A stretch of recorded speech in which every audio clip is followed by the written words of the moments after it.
奶团子明明才3岁半，却被80岁老头追着喊姑姑，只因奶团子在族中辈分大，是首富骆家所有人的长辈。骆家7个大少爷都要跪在地上喊他姑奶奶。今天恰逢他大侄子的80大寿，他奉了爸爸妈妈的命令前来贺寿。但此时安安站在首富苏家的门外，却被一个打扮俗气的女人拦在门外，还指着鼻子骂他是小乞丐。骆安安有些奇怪地看着面前的坏女人，你也不是骆家人呀，凭什么拦着安安？闻言，女人一脸趾高气昂，我妹妹马上要和骆家大少爷结婚了，我就是骆家未来的大姨姐，我说不让你进就不让你进。而她牵着的小男孩更是对着安安做了个鬼脸，小乞丐，进不去进不去，略略略，说着还要抬手来推安安。然而那手还没碰到安安的衣角，就被安安一巴掌打了回去。男孩被这意外的一巴掌拍到地上，抱着手哇的一声就哭了出来。这下林美要气死了，你这小乞丐找死是吧？管家快把他给我丢出去！突然一个年轻男生打断了林美的尖叫，一个戴着墨镜和口罩的男人走过来，根本看不到脸，但骆家的管家却扬起笑脸冲男人鞠躬，七少爷您回来了。闻言安安也露出了笑容，看来这就是骆林生家排行老7的骆晨飞，是他的7侄孙呐。侄孙孙你好呀。身为一个大方和蔼的长辈，安安主动开口打招呼。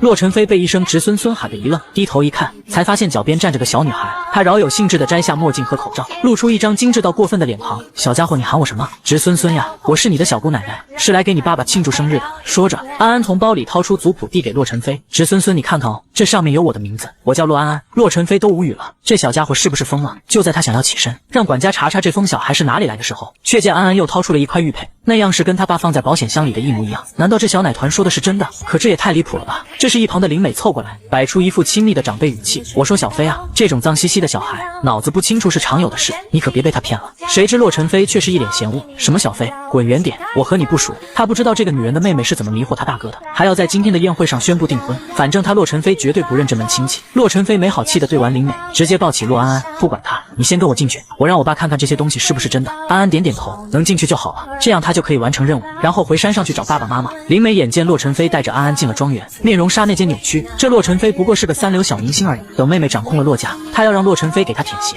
此时骆家的会客厅里热闹无比，骆晨飞抱着个小女孩进屋，一下子就引起了宾客们的注意。难道这是骆晨飞的私生女？要知道几天前刚有个女人自称是骆晨飞的女友，并且已经怀孕了。这则消息在热搜第1挂了好久才被撤下来。心里这么想着，宾客们却不敢说出来，只能看着骆晨飞的背影小声议论。我要是他，根本不敢把私生女带回来，丢脸啊！安安小耳朵特别灵，听着关于这些人议论自己的7侄孙，嘴巴一下子就撅了起来。背后议论人是不对的，安安要为侄孙孙教训坏人。他小手在虚空中画了几下，然后小嘴巴轻轻一吹，数张普通人看不见的符咒瞬间飞向那些议论的正带劲的人身上。没过多久，讨论的最带劲的那个眉心聚集起灭力，他本人还没发觉，可当他转身想要拿桌子上的酒时，忽然平地摔了个大马趴。等那人站起身来，才发现自己的2颗门牙竟然生生被磕掉，疼得他捧着一嘴的血哇哇乱叫。见打小人扶起笑得这么快，安安捂嘴偷笑，然后凑近骆晨飞耳朵轻轻地说，侄孙孙，姑奶奶帮你惩罚那些乱说话的坏蛋哦。说完他小下巴抬起来得意洋洋，一双大眼睛亮晶晶的，瞅得骆晨飞快要被萌翻了。家里2个侄子正是狗都嫌的年纪，哪有说话带着小奶音的女娃娃软萌，因此他压根没听明白安安说的是什么意思，只是配合着点头。那你可真棒哦。说完他就看到了自家老爸，作为今天的寿星，骆老爷子穿着唐装正在和朋友们聊天。骆晨飞走过去礼貌问好，叔叔伯伯们好，我暂时把我爸借走一下。说完也不等骆老爷子点头，就把他拉进了内厅。骆晨飞刚关上内厅门，随手把骆安安放在了凳子上站着，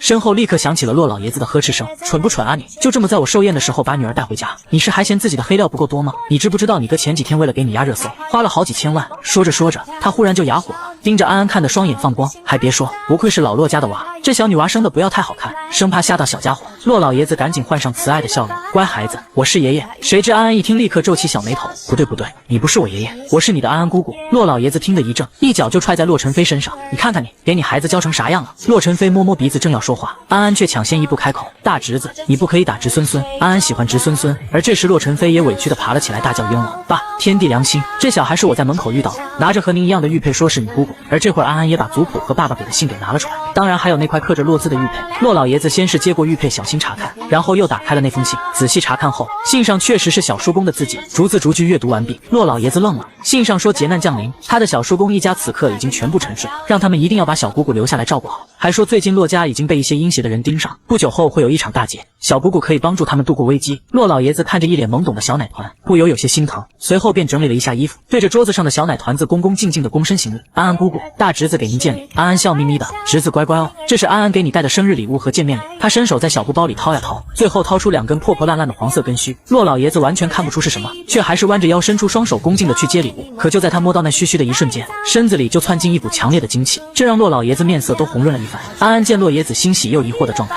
便开口解释，这是人参爷爷的胡须，有延年益寿的功效。说完后，安安的目光便落在洛老爷子的手腕上。大侄子，你快把这个黑不溜秋的东西丢掉。洛老爷子听见后十分紧张，赶紧将手串取下来。小姑姑，您这是看出什么来了吗？这是我大儿子的女朋友送我的，要不得，这珠子有怨气，是骨头做的。什么？洛老爷子闻言顿感一股寒意。一旁的洛尘飞听着一老一少的对话，摸不着头脑。什么怨气？什么骨头？这小女娃怎么这么迷信？正当他思考的时候，洛老爷子又是一脚踹了过来。愣着干嘛呢？你老子都给小姑行礼了，你还不过来跪下给小姑奶奶磕头？洛尘飞此刻内心无比憋屈，为什么每次受伤的都是他？但憋屈归憋屈，身体却很诚实。小姑奶奶好，晚辈洛尘飞给您行礼。七侄孙真乖，这个赏你了。只见萌萌又从包里摸出一根须须，洛尘飞接过之后很随意的就揣进了兜里。见此，洛老爷子又是一个飞踹，你个暴殄天物的傻子！然后一把从洛尘飞的兜里把须须给掏了过来。安安见洛老爷子总是欺负他的七侄孙，便开口说道：大侄子，安安特别喜欢七侄孙，你可别把他踢坏了。洛老爷子闻言尴尬的笑了笑，小姑姑不用担心，这小子可抗造了。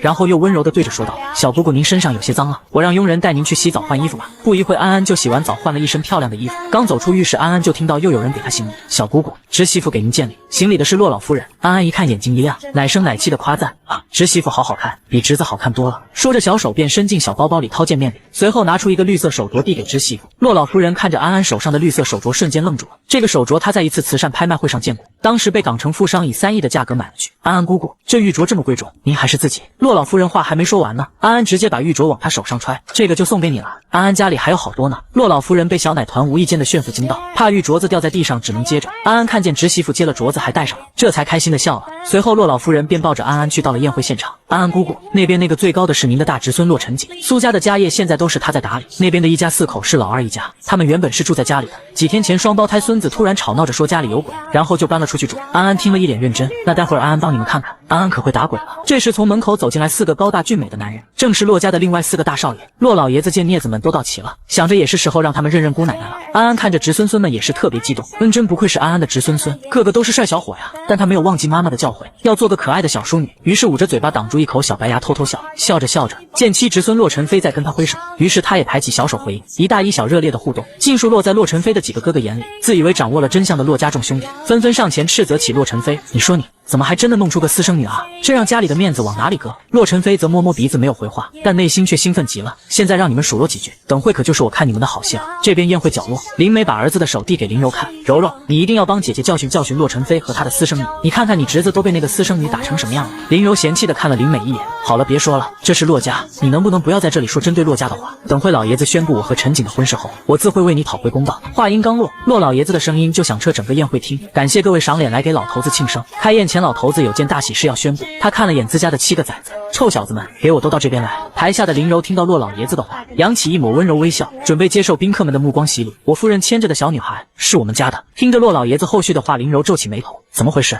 不是要宣布他和洛尘锦订婚吗？林美也发现不对，愤愤不平的打岔，洛老爷子，今天是您的寿辰，应该宣布些喜庆的事情，可别宣布什么让洛家丢脸的事儿。洛老爷子的话被打断，很是不悦，看向林美询问道，请问你是？林美扬起笑脸，我是您大儿子女朋友的姐姐林美。介绍完自己，她指着洛老夫人牵着的安安，这女孩的来历我们也都清楚，您和洛老夫人再怎么喜欢女孩子，也不该把这事儿挑明了说出来，作为洛家的亲家人，我都觉得丢脸。洛老爷子听林美胡乱揣测自家小姑的身份，脸上温和的表情消散，林小姐，我们洛家的事情轮不到外人指手画脚。一旁宾客们都露出嘲讽的表情，林柔和洛尘锦这还没结婚呢，这个林美就这么没礼貌的蹦跶，真是好笑。林美接收到众人嘲讽的目光，脸上一阵红一阵白的，我这都是为洛家好，一个私生女而已，多影响洛家的名声。洛老爷子闻言愤怒不已，谁跟你说她是老七的私生女？她是我的姑姑洛安安，老七的姑奶奶。此话一出，全场哗然，顿时众人的目光都聚集在安安身上。什么？就那么个小奶团子，竟然是洛老爷子的姑姑？洛老爷子不是在开玩笑吧？我听说你在门口喊我姑姑小乞丐，还放任你儿子推我姑姑。洛老爷子冷冷地盯着林美，这么没礼数的客人，我们洛家不欢迎。随后林美母子便被保镖丢出了门外。洛老爷子处理完垃圾，便吩咐下人抬上来一把太师椅，然后走到安安身边微笑恭请，还请安安姑姑上座。随后一脚朝众兄弟踹去，我们洛家拜见长辈是要磕头的，臭小子们还不快点上来给姑奶奶磕头。洛尘飞这时候贼兮兮地看着哥哥们，爸都说了是姑奶奶了，你们还不给姑奶奶跪下见礼，小姑奶奶都等急了。安安这会儿才找到机会说话，他圆溜溜的眼睛里满是期待。对啊，还不快点！安安都等不及了呢。看老爸和弟弟都不像是开玩笑。骆家兄弟对视一眼，随后一起朝着安安走去。安安坐在太师椅上，被挺得直直的，圆溜溜的眼睛轮流落在上来磕头的侄孙孙们身上。本来挺开心的，可是看清大侄孙骆成锦时，他不由得皱起眉头，随后小手比划了几下，放在自己的眉心，小声的嘀咕着：“天眼开开。”果然天眼一开，安安就清楚的看到骆成锦身上有一条黑色的姻缘线，延伸到台下的一个女人身上。坏东西，要不得要不得。随后他朝骆成锦说道：“大侄孙，你过来一下哦。”骆成锦没料到自己会被小姑奶奶先召唤，他迈着长腿走到小姑奶奶身边，跪下磕头：“姑奶奶好，晚辈骆成锦给您见礼。”安安摸着骆成锦毛茸茸的脑袋，小声说道：“大侄孙乖乖不要害怕，姑奶奶手速可快了。”话落便从小包包里摸出一把迷你木剑，小手在空中一挥，便把黑色的姻缘线给斩断了。乖乖大侄孙，安安帮你把不好的东西去掉了。还有，这是给你的见面礼。安安拿着一颗人参须须递给骆成锦，被安安这么一批，骆成锦跪在地上，眉头紧锁。怎么回事？被姑奶奶这么一弄，自己的身体突然轻松很多呢。还有，自己为什么会让林柔做他的女朋友？但作为骆家的掌权人，他迅速调整心态，接过安安手中的须须，谢谢姑奶奶的礼物。就这样，其余兄弟们都过来给安安行了礼。毫无疑问，每个人都领到了一根草。兄弟几人正拿手里研究呢，一旁的骆老爷子就冲过去，挨个把他们手里的须须夺了过来，还一脸坏笑的说道：“这个我先帮你们保存起来。”随后开心的宣布：“感谢诸位来参加老头子的生日宴，咱们开席吧。”宴席上，安安被安排在主位，乖乖等着人说开饭，但等来等去都没有一个人动筷子。抬头一看，大家都纷纷盯着他，安安这才想起来，饭桌礼仪是辈分最大的先动筷子，其他人才能开吃。想到这里，他小手伸向桌子上的红色公筷，夹了离他最近的一道菜，小手一挥，学着家里那些老长辈们的样子，都用吧都用吧。骆老夫人在一旁抿嘴微笑，她简直要被坐在儿童椅上的安安萌化了。今天下山着急，早饭都没来得及吃，这回安安实在太饿了，她一口接着一口朝嘴里送食物，那小脸鼓鼓囊囊的像只小仓鼠，期间还不忘记招呼晚辈们：“你们都吃呀，不要看着安安了，那个还有这个，都很好吃哦。”这边吃得开心，那头林柔委屈地询问骆成锦：“伯父伯母是对我不满意了吗？怎么没说订婚的事情？”骆成锦深深凝视着林柔：“等等吧，宴会结束我问问父亲。”林柔听了差点咬碎后槽牙，迟则生变，她有预感，如果今天不订婚，后患无穷。想着她恨恨地摸向手里的红色玉镯：“骆成锦，这是你逼我的。”5分钟后，宴会厅内部的灯忽然熄灭，只有中央的高台上打下灯光。忽然，骆成锦的声音传来：“各位客人，今天我有重要的事情要宣布。”骆老爷子见到这一幕，立刻皱起眉头：“老大这是在干什么？”安安听见大侄子的话，转身朝大侄孙看去。哎呀，这哪里是大侄孙呀，分明是鬼进入了大侄孙的身体。不行，这样会对大侄孙的身体有伤害的。想到这里，安安从椅子上跳了下来，雄赳赳地对着骆成锦大喊：“大胆妖孽，速速受死！”3岁小奶娃第一次参加80岁侄子寿宴，竟发现大侄孙被小鬼附身，而控制恶鬼的人竟是大侄孙的未婚妻。好在小姑奶奶从小学习道法，收拾小鬼怪不在话下。想到这，安安从椅子上跳下来，迈着小短腿哒哒哒地往舞台上跑去，一把朝大侄孙的背后抓去。林柔一直紧盯着骆成锦，迫切地等着他宣布与他的婚事。没发现上台的安安。柔，骆成锦薄唇轻启，可刚喊完林柔的名字，脸上的表情忽然僵硬。林柔也注意到骆成锦不对劲儿，这才发现舞台一旁的安安。此时安安一脸严肃地站在那儿，胖乎乎的小手像是握住了什么一样。林柔顿时觉得不妙，难道这个小孩能触碰到鬼魂？他惊慌失措地盯着手上的红色玉镯，默念着回来，但镯子却一点反应都没有。他慌乱下朝安安伸出双手，想把安安推到一边，可就在他的手推向安安的时候，却被人死死地抓住。林柔，你竟然想推我们姑奶奶，找死吧你！骆成飞和其他兄弟全都围在林柔身边，被这么多面露厌恶的人围着，林柔内心慌乱。你们在说什么呢？我就是想把他牵过来，并不是要。这么多人看着你，竟然还想狡辩？宴会厅还有监控吗？要我现在放给你看吗？骆成飞一点不客气地揭穿。林柔的脸刹那间变得惨白，他把希冀的目光投向骆成锦，可现实却狠狠地给了他一巴掌。随着安安的小短腿往后退，骆成锦的眼神逐渐变得清醒，他厌恶地看着林柔，仿佛在看地上的渣子。这一刻，林柔知道一切全完了，随后便两眼一翻晕倒在地，从大侄孙的身体里拉出恶鬼。安安十分开心，他仰着小脑袋，看着手里浑身散发黑气的鬼魂，好奇地问：“你为什么跑到我大侄孙的身体里啊？”恶鬼害怕地怯怯开口：“是这个女人让我进她身体的，她手里的镯子就是能控制我的法器。这女人还有个师傅，她师傅把我送给她，专门让她做坏事用的。小神仙饶命啊！我做这些事都是被迫的。”恶鬼不停求饶。安安皱起小眉头，看了眼林柔手上的红色玉镯，觉得鬼有点可怜。如果鬼说的是真的，那坏人就是师傅和这个女人，他不应该伤害鬼。就在安安想松开手的时候，耳边传来大侄孙的声音：“姑奶奶，别放开他！”安安疑惑地看向骆成锦：“大侄孙，你能看到鬼？”骆成锦看着小奶团，眼神温柔：“本来看不见，现在能看见了。姑奶奶，您能把他关起来吗？”安安想到下山前妈妈说的，要听大侄子一家人的话，点点头，软糯糯地说：“好，我听大侄孙的，把鬼关起来。”随后，安安小手像揉面团似的把恶鬼揉成球，放在一个容器里，用符咒困在里面。恶鬼处理好后，骆成锦主动上台致歉：“抱歉，让大家看笑话了，耽误大家时间了，请大家继续用餐。”不多时，宴会就结束了。骆家一家人离开宴会厅，坐在别墅客厅的沙发上。安安看着客人们都离开了，他也抓到了鬼，于是礼貌告别。大侄子，安安已经完成了爸爸的任务，这就回家去了。安安说完这话，骆老爷子脸色一下子就变了。信上可是说了不能让小姑姑回去。骆老爷子咳嗽2声，小姑姑，您不是答应要帮您2个曾侄孙抓鬼的吗？您要是回去了，以后他们可都不敢回家了。安安歪了歪头，那我现在看看鬼在哪里，抓完再回家吧。他说着就从沙发上站起来，从小包包里摸出个迷你圆盘。骆家众人见状没办法，只好跟在安安身后。骆晨飞刚才就听安安和自家大哥在说他听不懂的话，这会儿有机会就凑到骆晨景身边问，自家人没什么好隐瞒的。骆晨景低声将他知道的告诉了骆晨飞，随后骆老爷子也把信件上的内容说了出来，这让向来相信科学的骆晨飞都听傻了，但又想到宴会厅里那些摔掉了门牙的人，一时间他觉得前面小奶团的身影诡异的高大起来。安安还不知道自己正在被七侄孙崇拜，他拿着小罗盘转了好几个屋子，可罗盘都没有动静，他不由得打了个大大的哈欠。小奶团子的小短腿倒腾的速度慢了下来，小脑袋也一点一点。安安好困哦。骆老夫人率先发现不对劲儿，蹲下身把安安抱住。安安回头看了眼，见是刚认识的温柔的侄媳妇，弯弯嘴角想笑一笑，却没敌过瞌睡虫的召唤，合上眼睛就坠入梦乡。卧室里安安躺在公主床的中间，小脸蛋没一会儿就红扑扑的，可爱极了。哎，瞒着也不是个事儿。骆老夫人在床边感慨了一句，闻言一家人都沉默了。就在骆家众人都觉得头痛时，忽然听到床上的小奶团奶声奶气的喊，爸爸妈妈醒一醒。闻言骆家众人都吓了一跳，赶忙走到床边，却见到小奶团子皱着眉头，眼睛闭得紧紧的，这是做梦了，还梦到了爸爸妈妈沉睡，这可怎么办呀？而此时梦境中的安安看着沉睡的爸爸妈妈，大颗大颗的泪珠往外涌，泪眼朦胧间，他忽然想到了妈妈说的家族宝贝神杯，妈妈告诉过他，遇到解决不了的困难时就去求助神杯。想到这里，安安用小手擦擦眼泪，朝着神杯的地方跑去，因为跑得太快，被路边的石头绊倒摔了一跤，顾不得生疼的膝盖，他伸出小手抱着面前的神杯，像妈妈告诉自己的那样默念所求，神杯陡然发光，爸爸妈妈的身影就出现在神杯边上，眼神里全是对安安的心疼。乖宝贝别哭，爸爸妈妈只是因结沉睡了。安安妈妈温柔地说，这里有一个小瓶子，安安只要用你学到的那些本事，被很多人喜欢，多做好事把瓶子填满，爸爸妈妈就能回来。安安爸爸点头，对，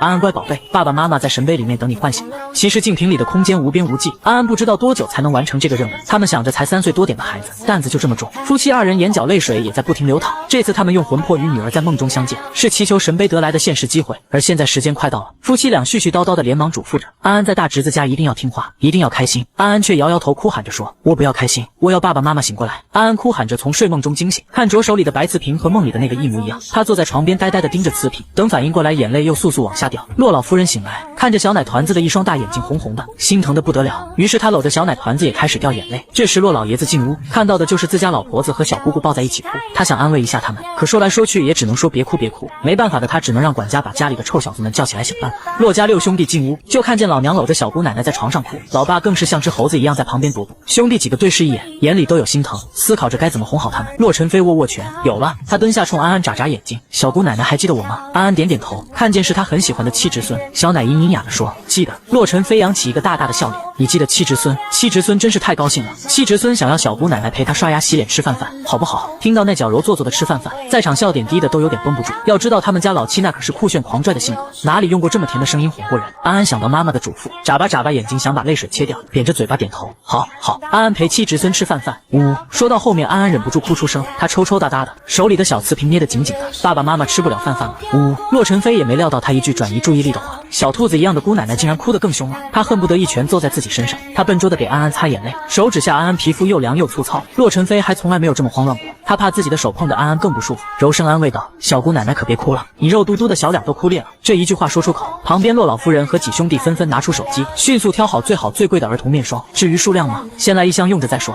然后又围在安安身边，有说买玩具的，有说买好吃的，更有说买星星的，七嘴八舌之下，安安哭得更伤心了。最后还是骆晨景皱眉严肃道，姑奶奶你一直哭只会浪费时间，你行动的越早，爸爸妈妈就能越早醒过来。话落，安安呆呆地看着骆晨景，大侄孙说的对哦，他一直哭解决不了问题，只有从现在就开始努力，才能让爸爸妈妈早点醒。说着，安安擦了擦眼泪，斗志满满的说道，安安要从现在开始行动，他要认真为自己和亲人们算一卦，看看到底应该怎么做。他转头看向骆老爷子，大侄子，可以把你的乌龟借给安安用用吗？昨天帮忙抓鬼的时候，安安就看到院子里养着一只大乌龟。骆老爷子点头，吩咐佣人把乌龟放在水盆里送到房间。安安蹲在盆边，红着眼睛奶声奶气和乌龟说话，龟龟你好呀，安安想请你帮忙算卦，算好了给你分肉肉吃好不好？安安问完乌龟，仰着头不好意思的又问骆老爷子，龟龟说他待会儿想吃大虾，活的那种哦，可以吗大侄子？骆老爷子还没回答，骆晨飞已经开口，吃，喂他吃大只的，我这就去买。话音刚落，就换来洛老爷子的一个飞踹。你是安安姑姑的大侄吗？我还没说话呢，你倒回答得很好。洛尘飞捂着屁股满脸委屈，他这不是看小姑奶奶终于好些了太开心，所以忘了小姑奶奶喊的是他老爸。得到大侄子的同意后，安安放心的把乌龟从水里拿出来，轻轻朝地上一抛，乌龟在空中翻了数十圈后安全落地。他探出脑袋晃晃悠悠，像是转晕了，竟然歪歪扭扭的爬到了洛尘飞面前才停下来。安安见乌龟停了，看着乌龟趴在地上的姿势，大大的眼睛盯着洛尘飞看。洛尘飞愣住，怎么了小姑奶奶？安安又仔细看了看乌龟，才回答洛尘飞，龟龟帮安安算出来，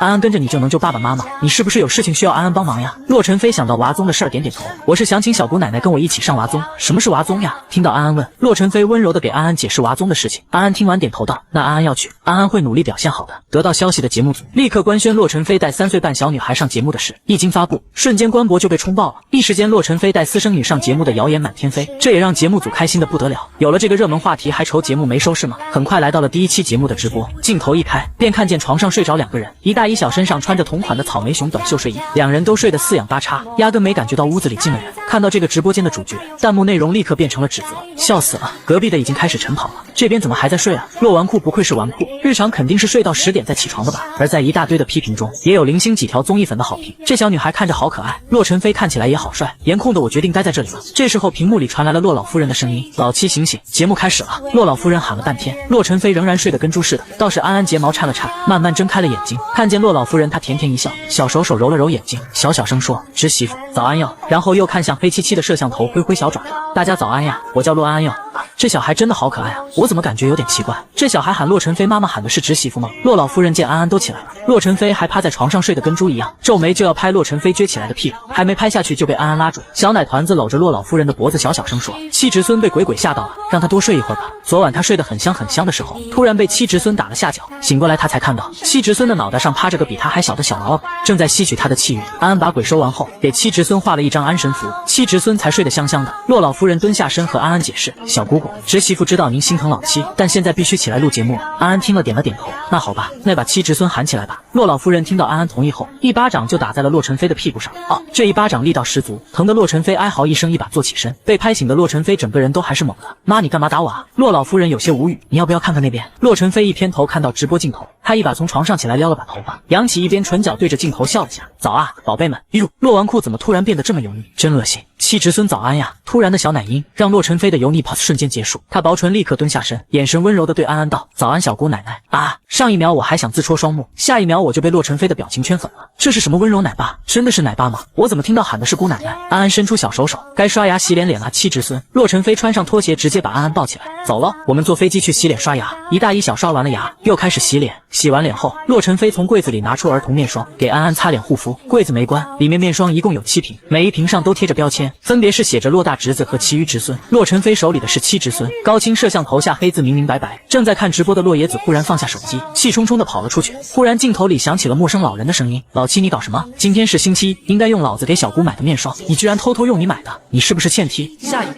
一只穿着布鞋的老脚强硬地闯入镜头，洛尘飞被突然的一脚踹得面色扭曲，但想到还在拍摄，他立刻进行表情管理，转身看着镜头外的洛老爷子，老爸还在拍摄呢，能不能给儿子一点面子？洛老爷子没理会洛尘飞的话，站在镜头外委屈巴巴地看着安安，小姑，老七不守规矩，您可得做个公正的大家长，说好星期一用侄子的面霜的。安安听见了洛老爷子的话，抓着洛尘飞的手仔细看小瓶瓶上面的字，是的，安安是最公平公正的长辈了。他伸出小手手把洛老爷子那瓶面霜拿下来，打开后又在脸上涂了一遍。洛老爷子看着自己又得宠了，甩着双手蹦蹦跳跳回到房间继续看直播去了。洛尘飞则抱着安安到楼下吃早餐，可刚到楼下，安安就皱着眉头看着楼下的一个摄影师，随后挣脱洛尘飞的怀抱，迈着小腿哒哒哒的跑到那位摄像身旁，仰着头着急的开口，叔叔你现在给你儿子打一个电话好不好？你让他不要往前走啊。这意料之外的发展让工作人员愣神，条件反射的问了句，怎么这么说？我儿子才4岁没有电话。安安盯着工作人员的子女宫，非常认真的说，那给你儿子的妈妈打电话。工作人员本来还在犹豫，但洛尘飞这会儿已经走到了镜头里，拿出手机，号码给我来打。那认真的架势分明非常相信安安的话。这时工作人员耳机里也传来导演的指示，让他听安安的打电话。他赶忙把手机拿出来拨打妻子号码，电话打通后，工作人员按照导演要求点了免提，老婆你在哪啊？温柔的声音从从电话里传出来，我送儿子上兴趣班呢，你今天不是在跟综艺组吗？怎么有空打电话给我啊？工作人员看了眼盯着他的小奶团，纠结的开口，没事，就是想让你不要带儿子往前走了。为什么？电话那头的妻子疑惑发问，话落电话那头就传来砰的一声，工作人员的妻子惊魂未定的恐慌声音传来，老公，我们前面不远处出车祸了，幸好我接电话走得慢了些，不然再往前多走一点，我跟儿子就被撞了。安安听到事情结束，严肃的小表情被甜甜的笑容取代，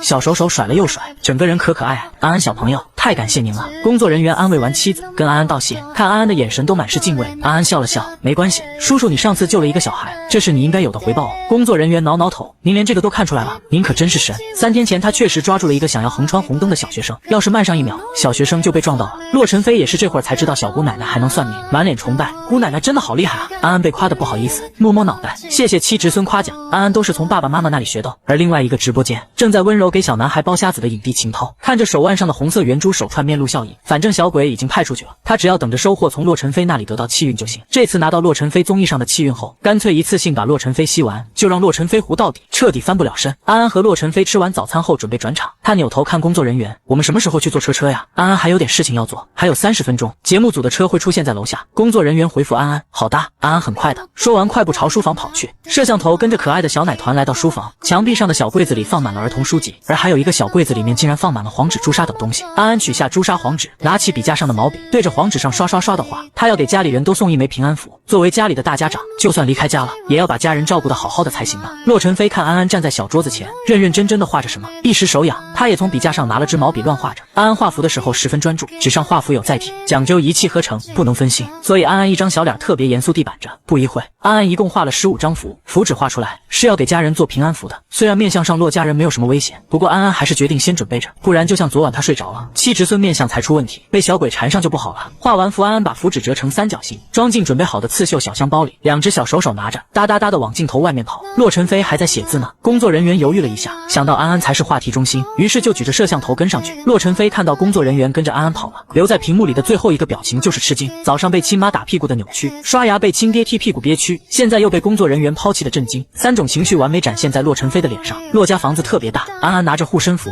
让佣人帮忙叫来大侄孙他们。不一会，洛家人就齐齐整整的出现在安安面前。洛尘锦直接把安安抱起来，姑奶奶找侄孙们什么事儿？我是来送你们平安符的。安安把手里的东西发出去，昨晚要是有这个，七侄孙就不会做噩梦了，你们带在身上可以防鬼的。发完了平安符，安安手里还剩下4个，这个是给2侄孙大，这2个是侄曾孙，这个是7侄孙大。一7侄孙呢？他扭头到身后去找洛尘飞，这会儿才发现自己把7侄孙丢了。好在洛尘飞自己凑了过来，眼神哀怨，我还以为姑奶奶不要我了。安安笑眯眯的，对不起啊。安安赶着送完平安符去坐飞机，7侄孙别生气，这个给你的哦。发完了平安符，就到了坐车去机场的时间。临上车，洛尘飞拎着行李箱牵着安安，转身挥手和家人告别，我会照顾好姑奶奶的。但是没有一个人看他，全是在围着安安的。姑奶奶照顾好老七啊，拜托姑奶奶了，臭小子要是做错事尽管打。安安小脑袋都快点出残影了，挥爪爪，安安会的，你们照顾好自己哦。当安安和洛尘飞到机场的时候，另外2组从北城出发的嘉宾也到等候区。安安握着洛尘飞的手，好奇的打量另外2个小朋友，而洛尘飞就比较热情的率先跟秦涛打了招呼，好兄弟，这是你弟弟吧？跟你长得好像。被秦涛牵着的小孩立刻喊了洛尘飞一声哥哥。安安一眼看去，他就看到了秦涛手腕上的手串和先前宴会上林柔带着的有一样的气息，还有先前抓到的小鬼身上的阴气。安安对这个现象感到奇怪，皱着小眉头。他想起大侄孙说的话，在节目里如果看到和鬼有关的事情，悄悄告诉他就好，不要直接说出来，不然会吓到上节目的小朋友。这手串是有问题，但里面的小鬼早就被他抓住，也没什么用了。安安决定待会儿悄悄告诉7侄孙这件事。秦涛看着洛尘飞牵着的安安，这是你的女儿吧？你好呀，小宝贝，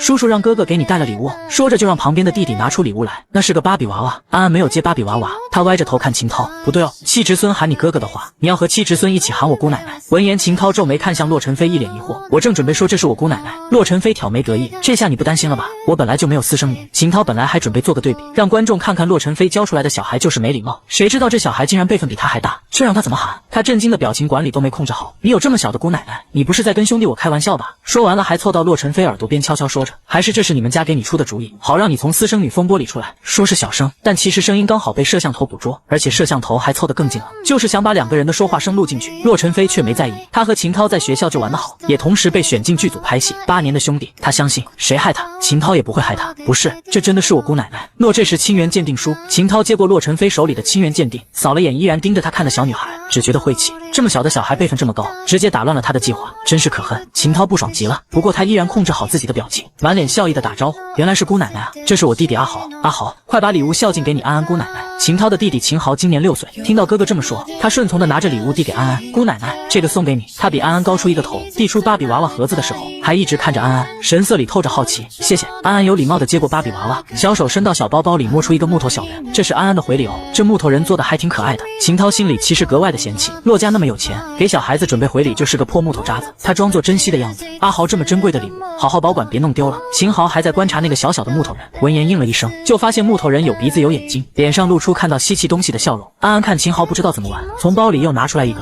伸出手把木头人放在秦豪眼皮子底下，小手摁了一下木头人后背的凸起，摁完后他捏着木头人的腰展示给秦豪看，只比安安手掌大出一些的小玩意儿，这会儿竟挥舞着手脚动了起来。啊，这个还可以动的吗？秦豪发出惊叹，也把手里的木头人后背摁了一下，放在前面的空椅子上，木头人就在椅子上开始走路了。你看，还能这样玩呢。安安把木头人拿起来，摁了下木头人左边肩膀上的凸起，木头人在他手里瞬间变化，竟然成了一只木头小鸟。安安姑奶奶，委屈巴巴的男人声音忽然响起，你有这么好玩的东西，怎么不送给侄孙孙？安安听到侄孙孙的控诉，一板一眼的解释，可是这是小孩子的玩具啊，七侄孙你是大人了，玩这个不合适的了。听到安安姑姑这么说，洛尘飞更委屈了，试问哪个男人不喜欢能变形的东西？于是继续假装捂着眼睛假哭，呜呜姑奶奶，侄孙孙就是想要吗？看见七侄孙都快哭了，安安一下子紧张了，别哭乖孙孙，给你。安安奶声奶气的把手里的木头小人递给洛尘飞，拿到想要的，洛尘飞一下子就不哭了，喜笑颜开的摆弄。安安愣在原地，小嘴巴变成 O 型，递出去的小手还没收回来，整个小身体就原地石化不动了。安安睁大眼睛插着小腰气鼓鼓的，七侄孙你骗人！洛尘飞眨眼睛假装认真，没有啊，侄孙孙哪敢骗您？没有拿到玩具侄孙孙就会哭的。这时秦豪忽然开口，他就是骗你的，大人喜欢这样逗小孩子，骗小孩子的东西。安安一听，小手往前点，发现点不到洛尘飞的额头，又点起脚丫，侄孙孙快变矮。洛尘飞正在看木头人变的小鸟，闻言顺从的蹲下来，好奇安安想干嘛，然后就看到小奶团子鼓着脸，手指头点着他的脑袋，一本正经。侄孙孙不可以再骗人的，骗人不是好孩子知道吗？洛尘飞见安安这么认真，怕安安真的生气，赶紧一个滑跪滑到安安面前，姑奶奶我错了，以后我再也不骗人了，姑奶奶就饶了我这一次吧。知错能改善莫大焉，侄孙孙乖。安安小脑袋有韵律的一点一点，还摸了摸下巴，活像小老头在捋胡子。玩具还是送给你，以后不可以这样哦。3岁小奶团把一个成年人训得服服帖帖，这画面太美，工作人员都忍不住笑出声，屏幕上更是一片哈哈哈，现场气氛一派良好，唯独秦涛脸上有些囧，他摸了摸手腕上手串，嗤笑一声，现在让你笑个够，等会就有你好受的了。就在安安他们欢快玩着的时候，一个齐耳短发的女人牵着一个小女孩走过来，秦涛看到立马鞠躬打招呼，慧姐您来了，说着就要伸手去帮忙拿行李箱。刘慧开口拒绝，谢谢，马上要登机了，东西还是都自己拿吧。秦涛连连点头，还是慧姐考虑周到。还在摆弄木头人的洛尘飞抬头看了眼，然后继续玩着木头人。安安看看新来的嘉宾，又看看洛尘飞，小声问，侄孙孙你怎么不打招呼呀？这样没有礼貌。洛尘飞没好气道，跟他打招呼干嘛？我才不要热脸贴冷屁股。安安看人是先看面相的，新来的嘉宾一看就是好人，长得也很好看，他哒哒哒的跑过去主动打招呼，你好呀。刘慧看到可爱的小女孩和自己说话，弯下腰来柔声问道，你好啊小可爱，你叫什么名字？我叫洛安安。安安说着从小包包里掏出2个手串，这是我准备的见面礼，希望你不要介意我侄孙孙没有礼貌哦。刘慧被安安说的话惊了一下，侄孙孙，你是说洛尘飞吗？一旁的秦涛十分热情的回复，慧姐是这样的，阿飞他带的这位小安安是他的姑奶奶，人小辈分大，我知道的时候也很意外。刘慧扫了眼秦涛，神色依旧淡淡的，这种事也不稀奇，我也有个比我小的舅舅的。说完去看安安拿着手上的项链，结果瞬间被惊住，安安手里的项链都是红绳挂着白色大颗珍珠的款式，珍珠色泽特别好，一看就是真正的天然海水珠，这种成色挂在珠宝店包装一下，至少能卖个10W。这么个小女孩拿这么珍贵的东西出来当礼物，家长知道吗？秦涛一看安安送的礼物，刘慧梅第一时间接，赶忙招呼弟弟，阿豪，我们给韩寒妹妹准备的礼物呢，你也快点拿出来送给韩寒妹妹。秦豪玩木头小人玩得正开心，根本没听见秦涛的话，秦涛只能自己从箱子里又拿出一个芭比娃娃来。我们家阿豪也给悠悠妹妹准备了礼物，短发小女孩害怕的根本不敢伸手，身体往后缩了缩，躲到了刘慧的身后。这个胆小的小女孩叫做顾悠悠，今年也刚好3岁，从小跟着爷爷奶奶长大，所以比较胆小。后来刘慧发现孩子性格怯弱时已经晚了，这次上节目，刘慧就是想在有同龄小朋友的乡下抓鱼逗狗，看看能不能把女儿的性子带回来。抱歉，我女儿胆子有点小。刘慧跟秦涛解释，脸上带着显而易见的忧愁，我就是希望她能交到朋友才来这里。刚才还拿着项链的安安，这会儿已经和顾悠悠一起站在刘慧后面。你是叫悠悠吗？我叫安哦，我们的名字有点像哦。安安说着又把项链递出去一次，你喜欢这个礼物吗？要是不喜欢，我包包里还有很多好玩的东西。也许是第一次被小朋友凑得这么紧，顾悠悠抱紧了刘慧的小腿，下意识往后躲。这会儿安安已经蹲了下来，小包包里的宝贝太多了，他要一点点地拿出来才可以。工作人员都觉得惊奇，不由自主的就蹲下身，看着安安从小包包里掏东西就很神奇，那些瓶瓶罐罐的木剑、木头人什么的，这么多到底是怎么装进去的？但顾悠悠显然还是怕怕的，根本不感兴趣。直到安安拿出2个蓝色蝴蝶发夹，它们被夹在一小块木头上，被拿出来以后，随着微风振翅，美丽极了。顾悠悠放开了刘慧，蹲在地上去看安安手上的蝴蝶。刘慧看女儿蹲下，她也跟着蹲下，靠近了看这对发夹。看清后，她又是一惊，因为安安手上那对发夹，她前不久在博物馆看到过一对一样的。洛安安这小朋友也太大方了吧？还是说洛家的家底就是这么丰厚，搜罗出这么多奇珍异宝给他？感慨归感慨，刘慧在心里祈祷着自家女儿不要看中发夹，太贵重，这人情怎么还？谁知道想什么来什么，女儿竟然小小声开口：蝴蝶漂亮。安安正往外掏小锤子，听到顾悠悠小朋友说蝴蝶好看，直接把蝴蝶发夹递过去，那送给你了。安安送的是大方，但刘慧不敢让女儿收，犹豫着要不要拦着。谁知道安安忽然抬头看了她一眼，黑黝黝的眼睛里透着真诚。不要紧的，我家的仓库还有很多，就给悠悠带一对吧。安安喜欢悠悠，刘慧觉得安安这小孩太可爱了，忍俊不禁道：悠悠，那咱们接受这份礼物，改天再回礼好吗？刘慧本来也是想给嘉宾们的小孩带礼物的，但和女儿商量来商量去，女儿都低着头不愿意主动去送。顾悠悠听见妈妈同意了，小心翼翼的伸手把蝴蝶接过来，本来怯弱的她开心的笑了起来，安安也跟着一起笑，然后又从包包里摸出一对粉色的蝴蝶发夹。悠悠，我们一起戴好不好呀？顾悠悠看到安安的粉色蝴蝶，眼里又浮现出渴望，2个颜色她都想要。刘慧看到女儿的目光，知道女儿是什么意思。悠悠不能贪心哦，妈妈知道粉色也好看，但蓝色是你收到的礼物，要懂得珍惜哦。需求没得到满足，顾悠悠有点难过，但她不敢哭，在家里哭会被爷爷奶奶骂。刘慧看了十分心疼，女儿要教没错，但她作为母亲都想无脑宠啊。这样吧，刘慧为难时，旁边奶声奶气的小软音再度响起。安安摘了个粉色小蝴蝶下来递给顾悠悠，我们把小蝴蝶分开，这样就2个颜色都有了，你愿意跟我换吗？其实我也2个颜色都喜欢。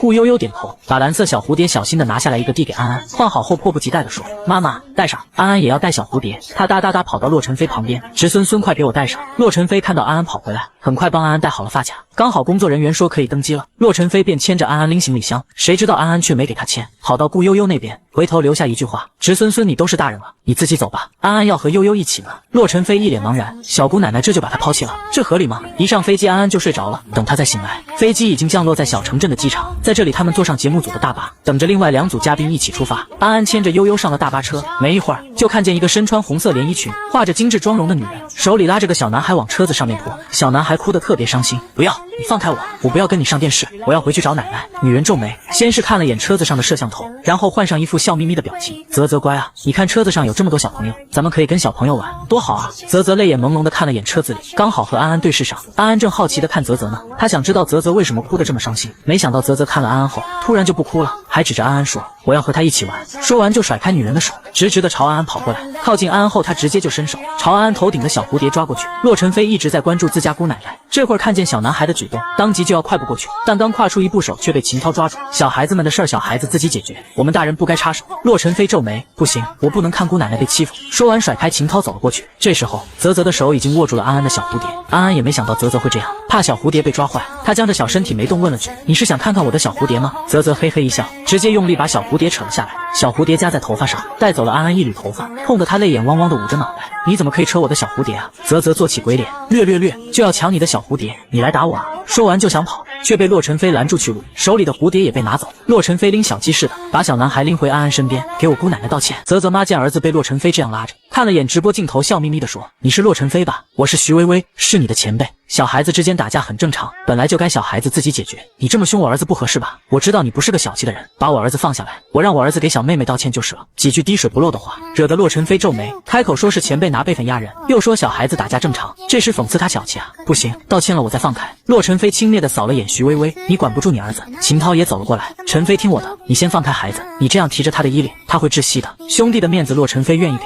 他不情不愿的松开了泽泽的衣领子，快点道歉。说完走到安安身边蹲下身，给安安吹了吹，安慰道：不痛哦不痛哦，姑奶奶乖乖。安安眼睛红红的，小手在头顶摸呀摸，发现那个地方光溜溜的还有些痛。侄孙孙，安安是不是秃了？以后会变成地中海安安吗？奶声奶气的疑问，惹得洛尘飞又心疼又好笑。不会，我们多吃点黑芝麻，头发很快就会长出来。侄孙孙的话让安安放下心，从椅子上走到泽泽面前，小脸满是严肃，你扯掉了我的头发，你要给我道歉。泽泽朝安安做起鬼脸，略，我才不跟你道歉，你是个丑八怪，听见这话，安安很生气，她鼓着白皙的小脸，小手叉腰，抬高下巴。我才不是丑八怪，你不道歉的话，安安可要还手了。许薇薇听了这话，嫌弃的看着安安，你这小孩怎么这样？我儿子又不是故意的，这样我代替我儿子给你道歉，你头发掉了，我给你赔钱行吗？洛尘飞刚要开口讽刺回去，安安却抢先开口道，不行的啊，他做错事情，你代替他道歉没用呀，他还是不知道错的。小小的人说的话，让徐薇薇脸青一阵白一阵的，不知道回什么话好，只能扭头又凶儿子，你还不快点道歉，不然人家会还手打你。啧啧听了抬高下巴，打就打，不关你的事。徐薇薇再次看向摄像头，对着安安烦躁地说，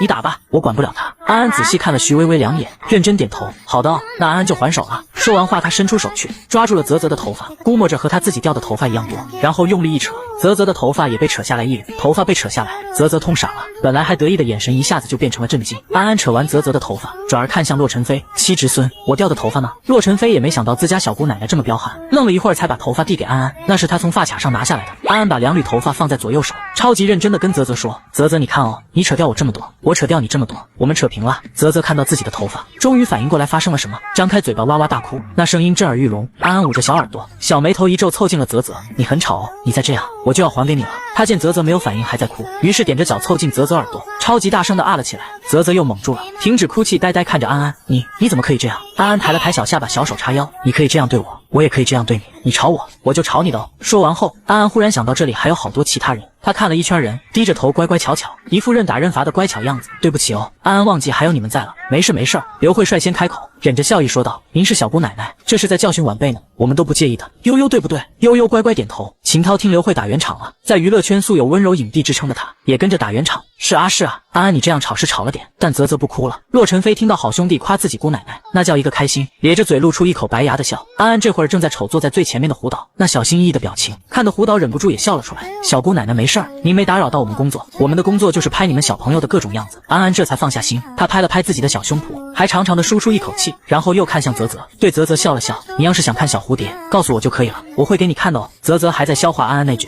你可以这样对我，我也可以这样对你。听到安安问他，想了想才说，我不是喜欢小蝴蝶。他瞅着安安白嫩的脸蛋，哼了一声后，就钻到徐薇薇怀里不说话。刚好这时候，最后一组素人嘉宾上了车，那是对父子，一大一小都冷着脸，都穿着黑色的卫衣套装。大的那位对着嘉宾们自我介绍，楚奇，简简单单2个字，一句话不多说。小的那位也如法炮制，楚烨同样什么都没多说。父子俩自我介绍的时候，就已经打量了全场的人，随后摸到了最后一排座位坐下。胡导乐呵呵的，我们的素人嘉宾也到位了，可以出发喽，大家座位换过来吧，这是2人座，只能一个大人带一个小孩。顾悠悠听到要换座位，拉着安安的手，眼神里透着不舍，我们还是坐一起好不好？安安摇了摇头，小小声和顾悠悠咬耳朵。顾悠悠听安安解释的这么清楚，虽然不开心，但还是点了点头。安安看见顾悠悠这么乖，啵的一声亲在顾悠悠脸上，悠悠好乖，下车我们在一起玩。洛尘飞已经等在一边换座位了，看见安安亲顾悠悠，嫉妒的不行，姑奶奶都没亲过他。顾悠悠离开座位后，洛尘飞迫不及待的凑过脸，姑奶奶，侄孙孙也要亲亲。安安本来想拒绝的，可是想到七侄孙会哭，还是乖乖的亲了七侄孙的脸一下。就在大巴车行驶到一半路程的时候，胡导凶巴巴的说，你们快下车快下车，车子就租到这里，接下来的路大巴进不去，你们从这里自行前往拍摄点。胡导乐呵呵说着，你们的行李我们会帮你们先运回去，为了顺利吃到晚饭，不露宿街头你们要快点到。工作人员给嘉宾们递上地图，然后就跟着胡导一起上了辆小3轮，瞬间冒着烟儿不见了。嘉宾们茫茫然，大巴进不去，不是可以坐小3轮吗？胡导故意的吧？这是把我们丢这了。洛尘飞率先发出疑问，上期不是到了地点才开始给任务的吗？秦涛却显得十分淡定，没事，我们有地图，找过去就行了。说着他打开地图，摄像机立刻给了地图一个特写，只见里面的内容却只有大人巴掌那么点儿，里面的线条歪歪扭扭，看着就是小孩子的涂鸦。这地图谁能看得懂啊？大人们仔细研究地图，讨论了半天都没看出个所以然来。安安发现七侄孙皱着眉头，看起来很忧愁，于是拉拉七侄孙的袖子，怎么啦七侄孙？有什么事儿跟安安说，安安会帮助你的。洛尘飞听了蹲下身把地图给安安看，导演给了我们一张地图，要我们自己找到拍摄节目的地点，但是这地图我们看不懂。安安把地图拿在手里看了看，小手在上面画来画去，我知道了，七侄孙我知道怎么去了。